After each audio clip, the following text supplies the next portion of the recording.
Hi. So I just wanted to kind of take a journey back on an album that I wrote in 2023. It's called Focus.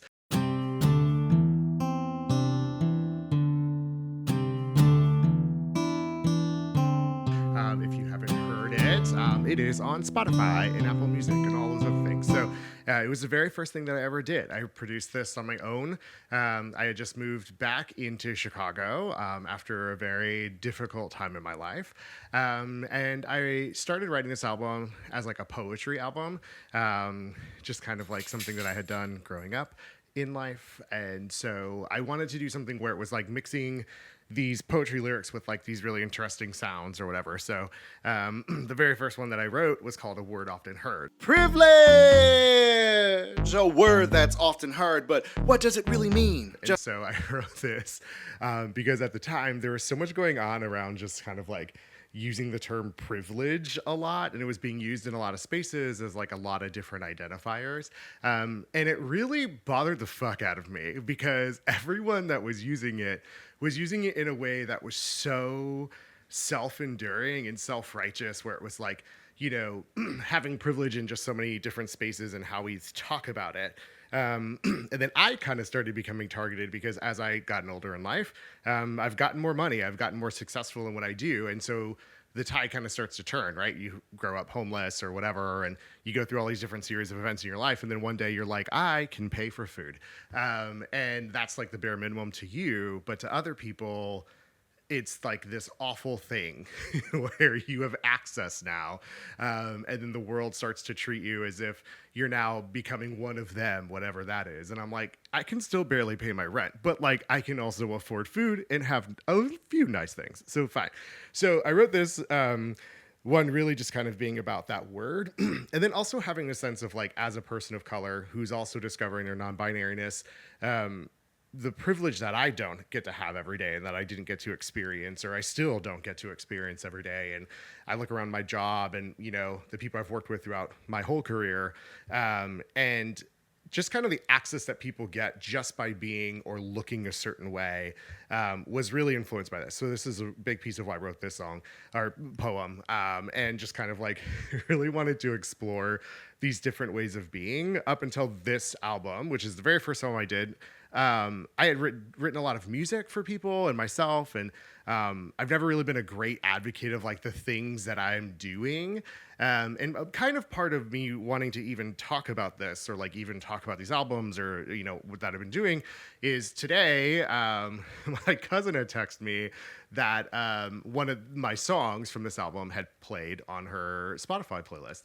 And she was saying how she's my number two fan because I'm my number one fan, according to the algorithms. And it reminded me of like the lack of power that I have in the industry because I don't advocate a lot for myself. I'm kind of just like, I'm going to do this thing. I go to auditions, I submit things, and I kind of back off like really from there.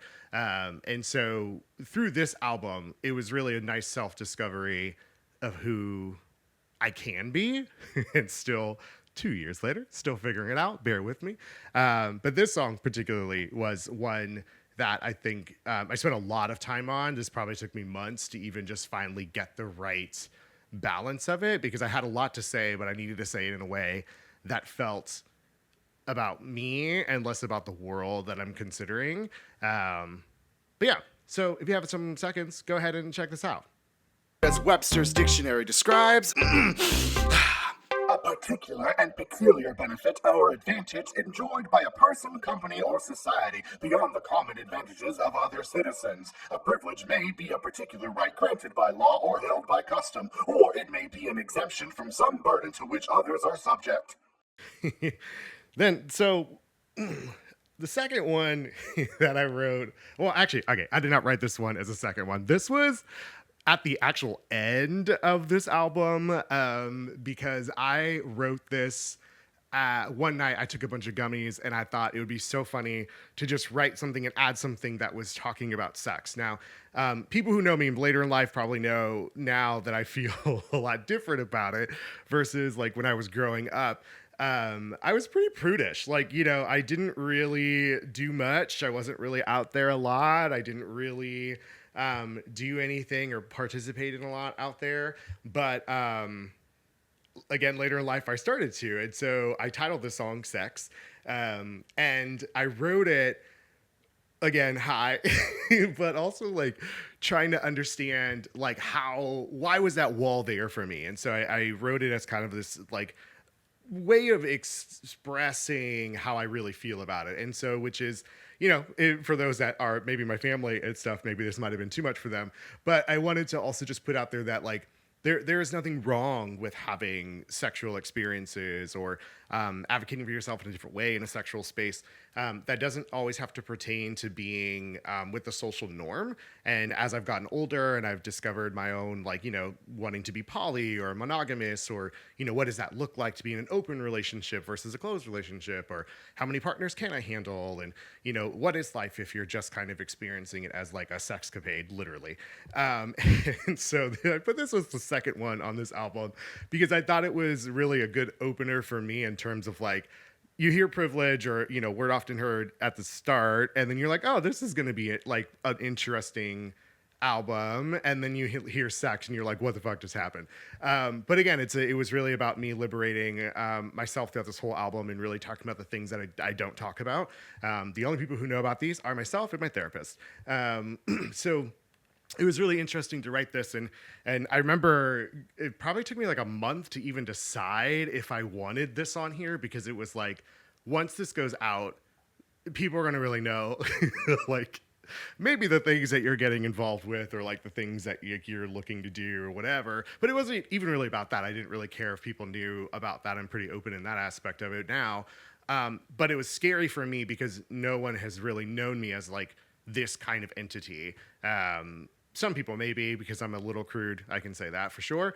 But I think like the actual physical act of it and talking about it and discovering it was really different for me. But I wanted to put it out there for others who maybe were also feeling the same thing and maybe just needed a space to think about it or talk about it. Because I'm a huge advocate of any type of sex work or, sexual independence from anybody. I think that it's super important to have an open window to that. I think the general norms of, society, that's everything's got to be behind closed doors or, between you and your partner. I think those are all just myths to kind of create society into a whatever barrel that you may want. So this one was really exciting for me because I had a lot of fun with this. This was a really fun one, but go check it out. You'll see what I mean. Sex. The contingency of codependency on another being. Sex. The lack of appreciation for the one penetrating your dreams of security. The non-expiration of a partnership meant to guide the invariable question of love, used to manipulate another into a disguised relationship of a one-sided, unstable frequency. An enjoyable experience one reaches for the length of time a fish remembers its last thought. Right, so let's see. Next was depression, aka yoga. Here's a poem on depression and yoga. This one was probably, I think I wrote this right after I wrote A Word Often Heard. And this one was really more about me understanding, or not even understanding, like talking about the fact that a lot of people around me, I've created a few different spaces in my world. And so this is really more angled towards like the white side of my spaces and understanding how people use the terms like yoga, not terms, it's like a thing, obviously. But like the history of yoga and how it's so prevalent in the white space, but it's like a gentrified kind of like appropriated thing, and it has such a privilege within itself to be able to say that you go to yoga, you do yoga. It's kind of a special place, right? For a lot of people are kind of untouched in some ways. And some people just don't really know that, or, if I was around my Black friends or, my friends that were maybe a little bit more urban or whatever you might want to say, I think it like was always known as like this white thing, right? Like only white people do yoga. And like, if you're a Black person or a person of color who does yoga, then you're trying to be white. Like it was this whole thing. So my whole life, I've tried to enter this space and I've tried to find groups that were people of color, and I've tried to find groups that were, mixed or white or whatever. And I just never found like a good space in it because it always felt that people were using yoga as an excuse to be terrible people in their normal life, but were masking it because they did yoga. And so I wrote this in that idea where it was like, yeah, you're doing yoga because it's a physical release and a physical exercise, but it doesn't make you a good person. Like, horrible people are still doing yoga. And so the whole point of this was to kind of talk about how, within trying to be in a space that has been, I guess, like yoga, most people, it as like this self-relief, and you feel so good, and, you walk away feeling refreshed. Like, I never did. I still, till this day, don't. I actually walk away feeling very depressed because the entire time I'm doing it, I feel judged. I feel questioned. I feel like I don't belong. I feel like I'm in a space that doesn't want me there. And it doesn't really matter when or how I've done it. I've always felt that way. And so it creates this really bad sense of depression for me, where I feel like I just don't belong. And so I wrote this literally, I think I went to a class within this time frame, and I went to some local coffee shop. I don't remember, at that time I was probably boycotting Starbucks, probably, I would imagine, at the point. And I felt so bad about who I was, because I had a really bad experience at this class where someone was like, "Oh, you've been doing this? Like, you don't seem like you do this often." And, we all know what that means. That's code for you don't belong here. Don't ever come back. So I think I just had this moment where I was like, I'm 30 something years old, and I'm still being bullied as an adult. Like, I thought this would go away at some point. And so I wrote this, Depression, aka yoga, as kind of an ode to, like, fuck those people. And it's not to say, it's not a generalization that, like, all people who do yoga are these people. That's not it. But it's like the space. And I think that that's really was important for me at that time, because I was looking for new spaces where I could feel welcome and I could kind of rediscover who I was and what I was doing in life and so on. So, yeah, that was a little bit about that one, which is a really fun one to write, but also took a lot out of me. Depression. It's a heavy burden to bear, a constant ache that's always there. It's a battle fought within the soul where the pain never seems to grow old. Phase 2 begins to infiltrate your spirit. You try to hold it back, but you know you must adhere to it. You beg for a glimmer of hope in the darkest of nights. The battle coming and going, but you are starting to give up and want to give up this fight.